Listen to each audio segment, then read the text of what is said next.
Hello everyone! Today we're covering both the MobLite6 and 7 together in one video. There are many similarities, so I thought it would best just to put them together. They're both run the same motors, the 0802 19,000 kV. They're both running the same board, which has a 5 amp ESC, which is a burst rating up to 6 amp for 3 seconds. Same receiver, well, FrSky D8 and FlySky. Same VTX, which is power switchable up to 200 milliwatts. They're running the same camera, the Runcam Nano 3 Lite, which originally was the Nano 4 Lite. But we'll have to see down the road. There's some delays there. They both come with 2 batteries. The MobLite7 comes with a 650 milliamp battery. The MobLite6 comes with a 300 milliamp battery. They're both running PH20 connectors, and they're solid pin connectors. Both quads have the same PID tune, as you can see there on screen. They also have the very same filter settings. They both come with a full set of extra props. Unfortunately, my MobLite7 came with all the same rotation for props. They both come with a USB charger. They both come with a prop remover, which really doesn't work. Some extra screws and a screwdriver. Each come with 2 stickers and a little carrying case. The MobLite7 weighs just under 20 grams. If I add the rest of the camera mount and the other screw it came with, it weighs right at 20 grams. The Mob7 with the 650 milliamp stock battery weighs 35 3/4 grams. The MobLite6 weighs 18.5 grams. With the stock 300 milliamp 1S battery, it weighs just a touch over 26 grams. Inside, I flew it almost exclusively on this G&B 450 milliamp 1S battery, which brings the weight up to just a touch over 33 grams. I also flew it outside primarily on this 520 milliamp G&B battery, which brings the weight up to 33 1/4 grams. Inside on the MobLite6, I flew this G&B 300 milliamp 1S battery, which brings its all-up weight to just over 26 grams. Really, the only differences are the frames and the props. MobLite7, 75 millimeters. MobLite6 is 65 millimeters. Of course, the props are the right size for each frame. We're going to start off with the MobLite7 and the inside flight. Notice on the takeoff, it kind of bounces around. See? Whoop, whoop, whoop, whoop. So it makes for a little bit of an interesting beginning. Of course, I didn't find it did that all the time. I think it has something to do with the quad not sitting flat and having the wire for the battery leads underneath it, which caused it to be a little bit too springy. Because you'll see in some of these flights where I'll have a crash and I'll turtle mode, and when I rearm on turtle mode, it doesn't do that. Just something to note there. It's a minor thing. I don't think you want to decrease the digital idle, but you may want to just to tinker with it.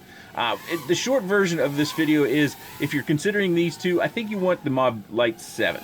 I have a hard time saying MobLite7. I always want to say Mobula Lite or Mobula Lite or some variant thereof. I think this is the one to have, mainly because I just felt it flies better. I feel like there's more control. You know, it is not uncommon because it is a larger surface area that you should feel like you have more control. That's pretty typical in quads in general. You see we have our first crash, and I'm going to turtle mode, and that's one of the reasons why I picked out this flight, is that we do get to see turtle mode operating. That was one of the questions I got on my post, was that does it, with it being flat, does it turtle mode just fine? And yeah, it does. I didn't have any problems with either the MobLite6 or 7 and using turtle mode inside, even on the slick surfaces. It seems to turtle mode just fine. I think there are some improvements that you'll see versus mine. One is that I think you'll find that the camera will come secured different than what I had originally. Originally just had the screw in the very back of the board, the main flight controller all-in-one, and I put an extra screw up front closer to the camera mount, and I found that that really smoothed out the camera position so it wouldn't bobble around quite a bit. I think they're going to do that when it comes to the main assembly, is switch to the screw up front. Also, I snipped off that little bit because I didn't notice a difference after I snipped it off, so no big deal. They will be posting the camera mount STL file if you do want to print your own. It's a little disappointing that we're not seeing a new camera, but those things sort of happen. Sometimes there are delays, especially this time of year with shipping and, you know, companies having problems getting their parts that they need to assemble a product. Not uncommon, disappointing, but yeah, I wish we could see a new camera. This does have what is supposed to be a replaceable lens, much like the V1 lens that we saw with this camera, but you'll need to grade that out for yourself. It should be noted, and it'll come up later in this video, that I did damage one of my cameras. So in the range test, which I actually do with the MobLite6, you'll notice that it's a bit hazy. The camera got bonked and it got out of focus a little bit. You can correct that sometimes, but it is quite an operation. You can heat up the lens a little bit, make that glue a little bit softer, and then turn it to get it back into prime focus. But again, that's not an easy thing to do. I've done it on a few cameras. I've also crushed a lens or two trying to do it as well. Camera protection, while we have the hoops out there, if you're flying very fast and you hit something that's even flat, you can find that the frame bends enough to where the camera does take an impact. That's not surprising. I think we kind of see that in all hoops. You know, that we're dealing with plastics to be as light as possible to get our performance as high as possible. And just getting your camera with the super wide angle and having the camera not have any sort of obstruction from a canopy and provide protection with the super wide angle, it's something that we really don't see all that much. Pretty much our camera and whoops are exposed. Matter of fact, the drawings that we see, that's kind of accentuated. It's really exposed. I should remind you that I'm flying the 450 milliamp battery, and we're going to get a flight time of nearly 5 minutes with my sort of flight style, going up and down and around and in and out of things. So if you're looking for flight time, these are going to be the way to go in a whoop. Of course, you do have some risks. We'll talk about those a little bit more detail back at the desk when we get to that part.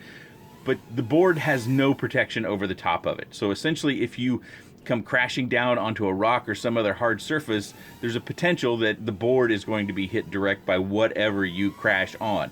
So if you're outside flying and you're in a rocky surface area or something and a rock hits one of those components, it's likely that, you know, you could have damage. So if you're flying outside, I think you need to do something, I mean, even inside, to protect the board a little bit. Maybe put some foam tape on the top. That might give you a fighting chance to keep the components safe and secure. But it's something to keep in mind is that when you decrease weight, you're decreasing durability for the most part. And one of those features of the durability is having a protected board. We come in at the end of the flight, and you see when I get back to the home screen here that we're going to come in at 3.4 volts per cell, and it bumps up to 3.5 volts per cell, and a flight time of 4 minutes and 41 seconds. All right, now we're doing the MobLite6. Should be apparent by the OST right there, top center. Says right there, MobLite6. So this one is, I think it's still good fun, but I think the traditionalists and whoops will want to stick with the 65mm format. You may also want to stick with it if you're looking to race this, although I think I would want higher KV in racing, but you know, you may find different results. You know, I don't race competitively, so I really can't advise. I just know that in both of these, I would have preferred to have a little higher KV.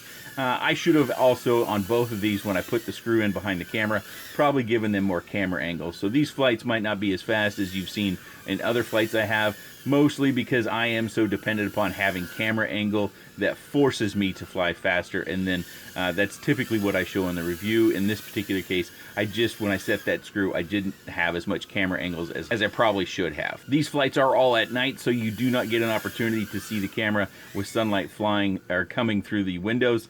That's something to note, but you can always go back and look at others and see what other sort of imagery you're looking at. Some people really don't like these cameras, and I think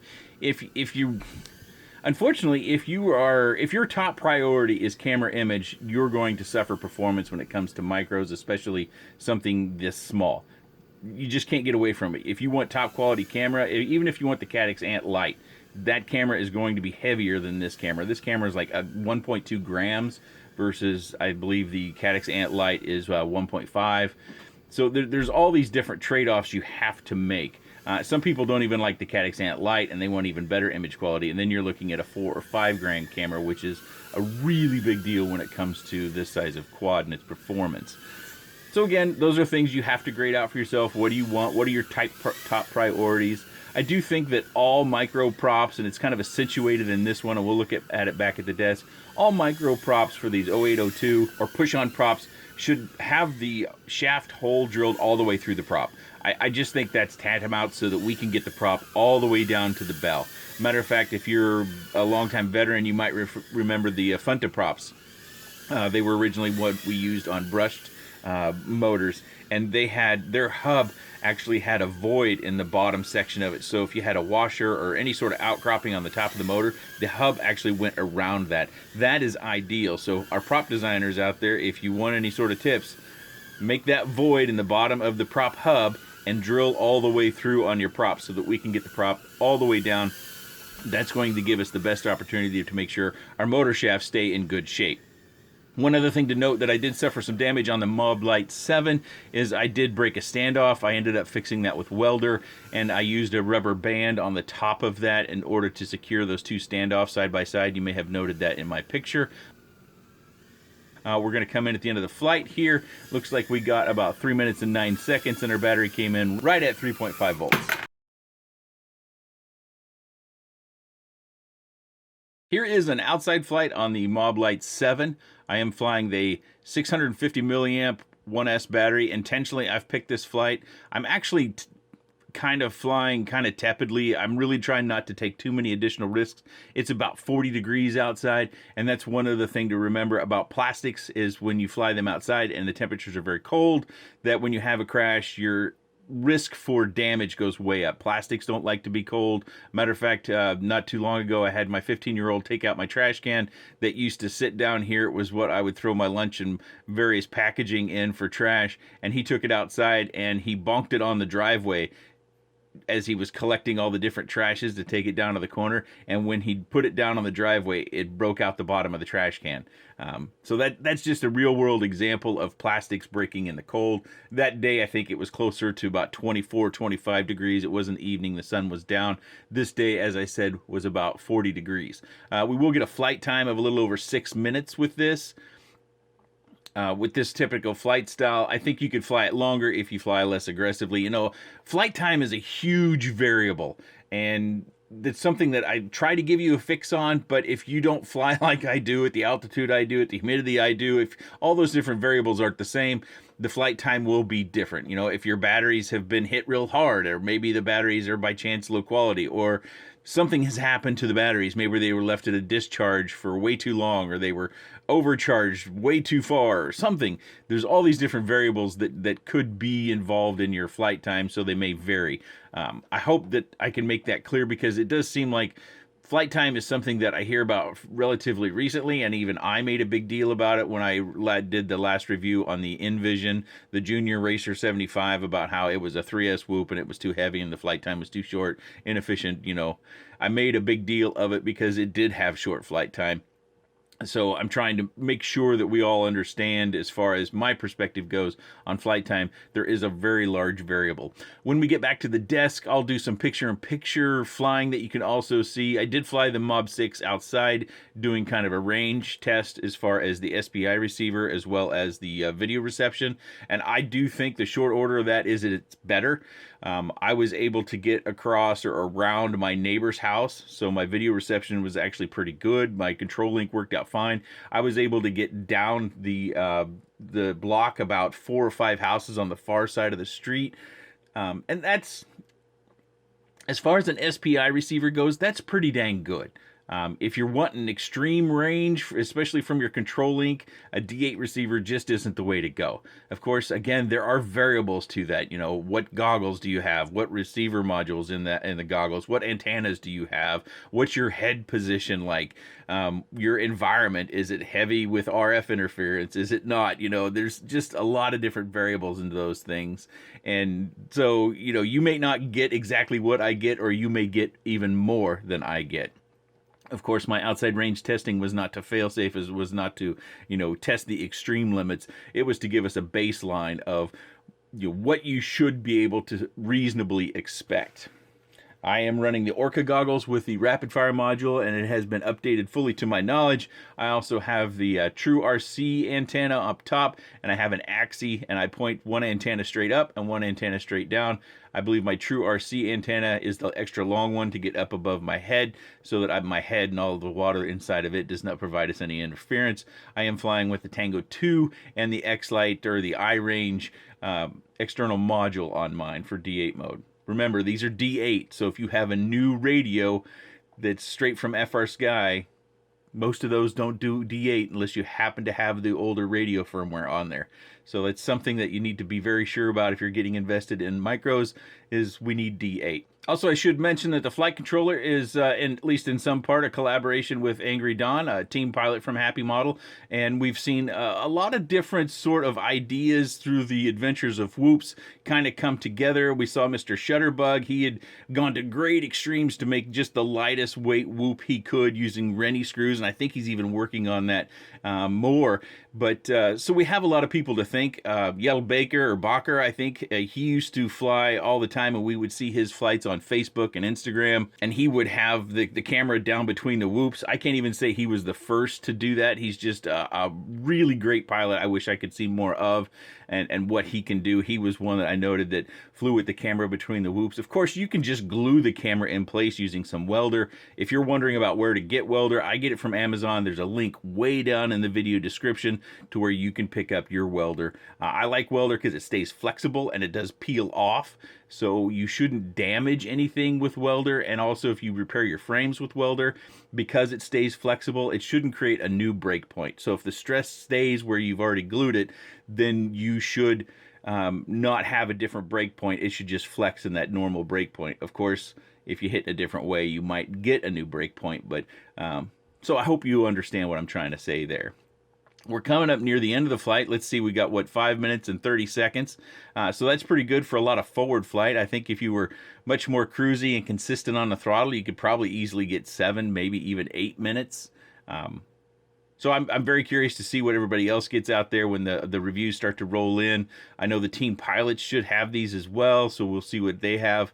And if you want to see somebody who can really go fast and do a track, you should check out Angry Don Johnson and his channel. If you want to see tricks, check out Nathan Loops. He does some great tricks. Hopefully he's able to get some flying done, and then we'll see other pilots come along as well. Okay, the flight has ended.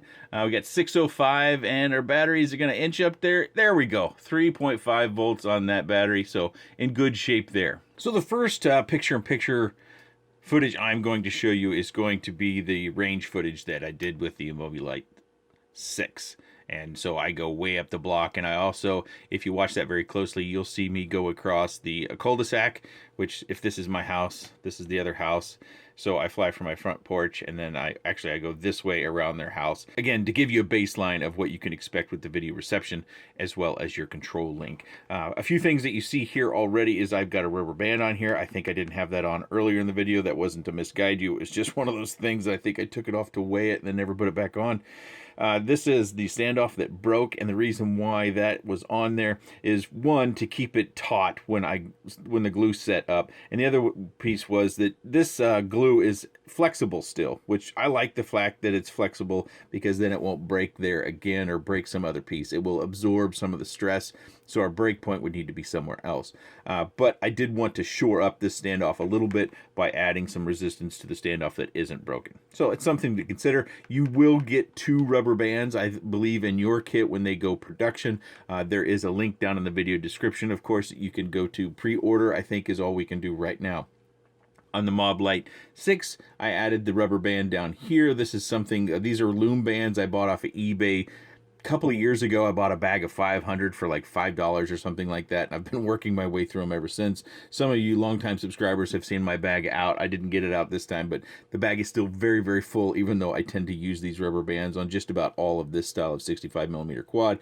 They have these little nubbins that make it real easy for the rubber band to catch, and the reason why that's there is that the battery tray with a 300 milliamp battery, it's just kind of loose. Let me pop that off, and I'll just kind of give you a little sample of how loose that is. I had troubles with the battery coming out during crashes, and that can be frustrating, because then it's a challenge to even just fly it back to yourself, because the battery is hanging like a weight down there, like a pendulum effect that you get. Let me get the battery even in here. Come on. So this battery is relatively taut, and I think for your first 10 or so flights it will stay that way, and it will loosen up over time. If you put in a different battery like the G&Bs, you'll find that they're a different dimension, so they tend to slide around a little bit more. So, you know, in the case of running G&Bs or even other batteries such as your nitro nectars, or you just find various dimensions of the batteries, that this little rubber band really helps to keep that in there, because the rubber band does grip onto the battery so it doesn't come all the way out. It does shift a little bit, but it shouldn't come all the way out, even on their hardest of crashes. And when you pull it out, you don't have to reinsert it. You can actually get your battery kind of under here like this, and then do whatever you want with your rubber band. I tended to not. I just got it in there, plugged it in, went for another fun fly.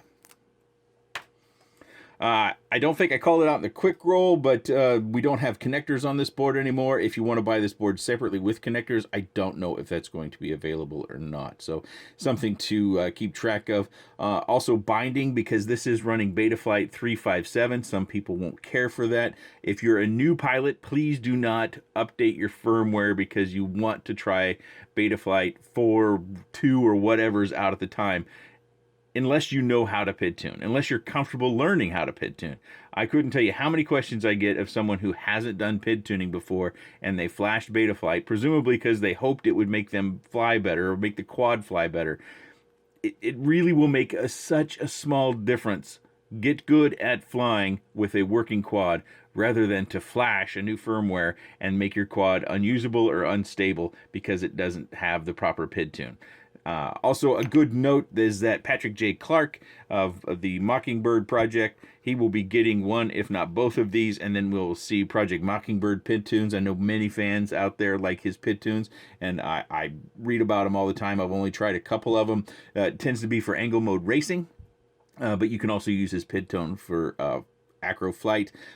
I should have noted it during the flight, but I didn't, just because I post so many flight videos that I kind of forget sometimes. I am flying both of these in acro or rate mode, no self-stabilization going on. I'm not very good with angle mode or horizon mode, any of the self-stabilization, and I tend to enjoy my flights more now with acro. It just feels smoother, it feels more natural. I enjoy the extra challenge of having to do the extra work with the micro changes of the sticks in order to keep us on our flight path that we need to not crash. Of course, I had several crashes in my flights, which is okay. And if that range footage is done playing, after that I will show you a very crashy footage, rather than digging through all the crash footage that I have and putting together some crash reel. I've got one flight that's real long, and it also has a whole bunch of crashes in it, because I'm just kind of flying around and having a good time, and just without a care in the world. You know, I've kind of wrapped up my flying inside, and so I'm just going for general flights, giving it some more time, seeing what else I might be able to experience by not trying to fly for review purposes, but just general flying, doing whatever it is I want to do on that particular evening. Something that you can do to maybe even drop the weight even more, if you want to go to extremes, is to get rid of the TPU print, which should be available on the Happy Model website as well. Get rid of that print and just glue your camera in. Again, I would recommend using welder. It peels off, it adheres nice. It does take 12 hours to really set up, though, so it's not something you can, if you hot glue tends to weigh more, but hot glue is much quicker. It's also kind of messy, but welder is messy as well because it is so dang sticky. But a little glue of whatever your favorite adhesive is, and that will probably drop maybe 3/4 of a gram, maybe only half a gram as far as this print goes. If you have the full tail on it, you'll find it to be a little bit heavier. Of course, you can get rid of a screw as well. You'll note on mine the back screw is gone. I just forgot to put that back after I cut that tail off. Nothing that I did intentionally there. I should note that I broke the last prop that I have for this rotation, and that kind of ended my flying. I broke outside, introduced some heavy jello. I will pull out my spare props for this. I showed them earlier, but that was only a quick view. Unfortunately, a packing error in my package, which all the props I got are the same rotation, so unfortunately that last prop that I broke over here is of the opposite rotation, so that kind of stopped my flying. I went into my spiel about props during the flight footage, and I do wish that all manufacturers for 40 and 31 millimeter props, and even the ones that are slightly larger, if they're push-on props, drill them through, please. We need to be able to push these down all the way. And I'm going to grab an Affronta prop here so I can show you what I was talking about with that hub. This is the prop I was talking about, and some of you will recognize this from our brush days. And I don't know how well I'm going to be able to show it, but see how that prop has that void in that lower section? That allows our prop to go all the way down to the bell. So if we have a C-clip or any sort of outcropping from the bell, we can go down around that. This is how I think props should be designed. I think we should have this little void, and we should have them drilled all the way through. Now, of course, you can't use this prop in either one of these because it's a bigger prop. But if you're a prop designer, please note this. This is the best possible hub design for a prop, in my opinion. And if you're asking yourself why I still have this prop out, unfortunately, it's for a project I am not ready to show you yet. Another thing you can do for extreme weight loss is to take a tip from Mr. Shutterbug. You might want to head over to his YouTube channel or his Facebook page. I think he has been using Renny screws, R-E-N-Y screws, which I think are glass and nylon mix. They look white, which are lower weight than these screws, so you could replace those for all your different screw points. I think you could also, I think he's also testing even a lower weight screw for motors. I'm not certain about that. That could be for the Vista, but when it comes to extreme weight loss on whoops and quads, he is someone who has been to great pains to try to find his way to those ultra low levels. So check out his website, and I'll link the team pilots down below. I'll link pretty much everybody I've mentioned down below. If you're curious about going to their Facebook pages or the Project Mockingbird website for PID tunes, you want to check there. Every once in a while, he also posts on Facebook and some of the micro model groups. TinyWhoop.com, I shouldn't have to link that. Everybody should know Jesse Perkins. Unfortunately, I think Dr. Ben is no longer pursuing the micro heaven that he has once been a linchpin of. I think he had some things in life come up that he is now kind of moving in a different direction, but I would sure like to extend my thanks to all the work that he has done over the years as well. I already gave you my spiel, but I can't help myself but be thankful for all the people that played roles in micro development, because they were at one point in time, they were a very ignored section of this FPV hobby. I should talk about the batteries fitting. They fit just fine in the Mobula 6. Do note that the USB, of course, I've got a post that's broken here. The USB kind of moved over that way. I can still get it in there. I just kind of flex the frame and I put my USB cable in there and then I relax it, and it seems to hold just fine. Of course, you may not like that. That's for you to judge. As far as getting the batteries in, they all seem to go in there just fine, and they seem to hold in there without any extra need to use a rubber band or anything like I did here. Here's a 520. Let's go ahead and put that in.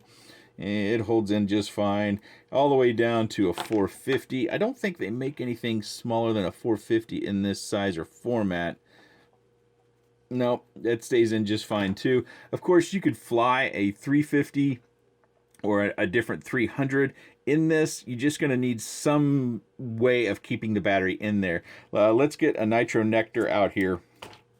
So if we put this in there, it will kind of stay, but I bet you if it crashes, oh, it's starting to work its way out now. So this battery will kind of stay, but you may need to do something in order to make it stickier in there, whether that's to maybe add some electrical tape to your battery to make it a little bit more resistant inside here. So if you wanted to fly the MobLite6 with a smaller battery, you could possibly do that, but it is a concern that the batteries are a little bit smaller in dimensions or thickness, so they may end up coming out. You may have to do something extra there, which will, it'll increase your weight. But if you're racing and you're allowed to race a 75mm format, you may want to go with a 300 or 350 for that all-out speed and agility. Pretty good idea.